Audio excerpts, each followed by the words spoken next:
المتقين والصلاة والسلام على سيد الأنبياء والمرسلين وعلى آله وأصحابه ومن تبعهم بإحسان إلى يوم الدين. أما بعد،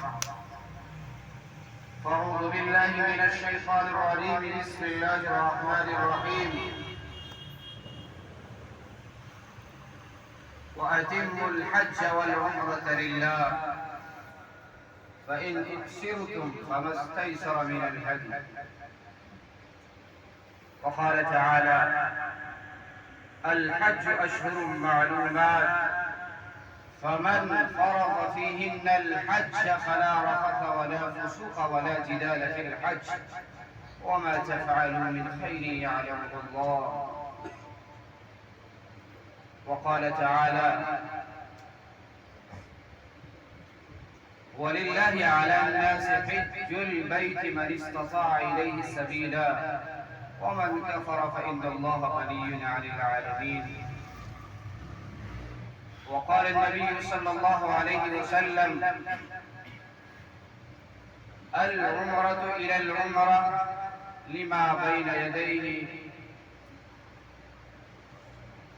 صدق اللہ العظیم. حضرات گرامی اور معزز سامعین کرام، اللہ تعالیٰ کا بڑا احسان ہے کہ اللہ تعالیٰ نے ہمیں اور آپ کو یہاں جمعہ کے لیے جمع فرمایا اور کہنے اور سننے کی توفیق عطا فرمائی. تو میرے محترم بزرگوں دوستو، یہ اسلام کی بنیاد جو 5 چیزوں پر ہے، اس میں ایک اہم رکن، ایک اہم فریضہ حج بھی ہے. یہ اسلام کی بنیاد میں سے ہے اور یہ بہت عظیم الشان بھی ہے. جیسا کہ اللہ تعالیٰ نے الحج اشہر معلومات کہ حج کے چند مہینے معلوم ہیں. حج کے چند مہینے ہیں جس میں یہ مہینہ حج کا چل رہا ہے.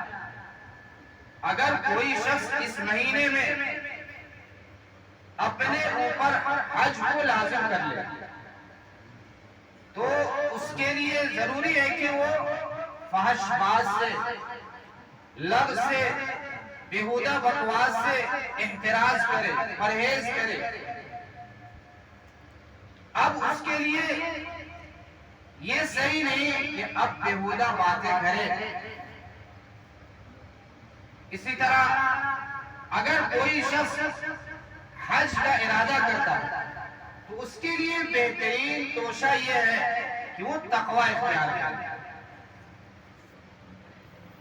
اس آیت میں یہی کہا گیا کہ اگر کوئی شخص کے اوپر حج لازم ہو جاتا ہے، فرض ہو جاتا ہے، تو اس کے لیے اب نہ رفث نہ فسوق یہ سب جائز نہیں ہے.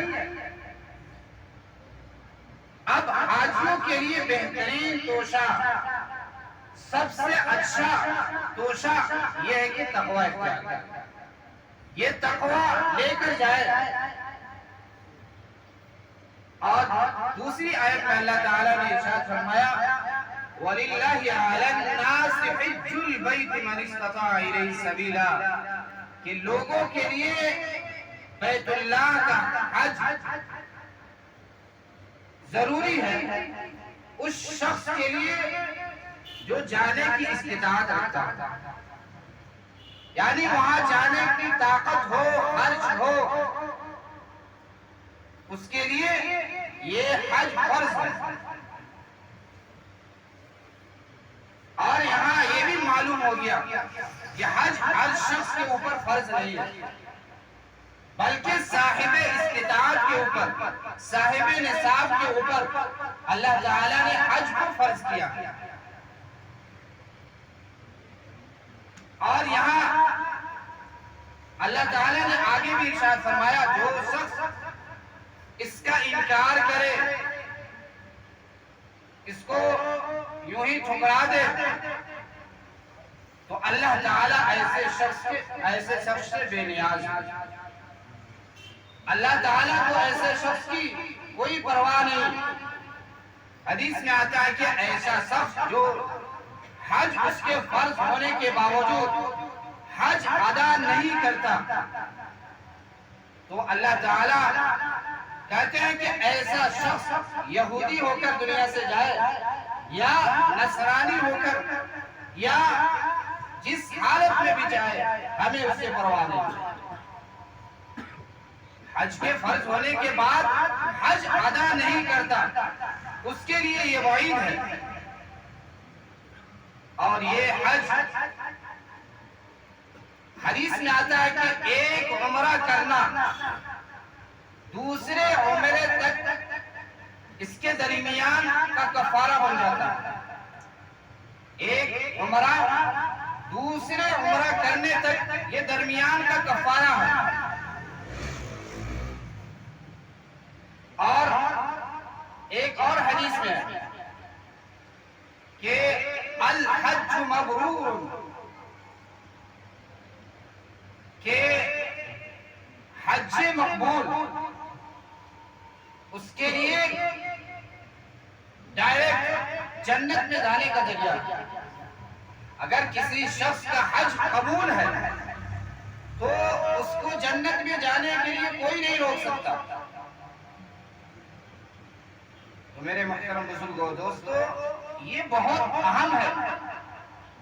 اللہ تعالیٰ نے حدیث کے بیان فرمایا کہ اگر کوئی حاجی حج کر کے آتا ہے اور اس میں ہر چیز کی پرہیز کرتا ہے، نہ حکم عدولی کرتا ہے، نہ لب بکواس، نہ لڑائی جھگڑا کرتا، تو ایسا شخص اس حالت میں حج کر کے واپس آتا ہے کہ آج ہی اس کے ماں نے اس کو جنم دیا، بالکل گناہوں سے پاک صاف ہوتا، اس کے لیے کوئی گناہ ہی نہیں رہتا۔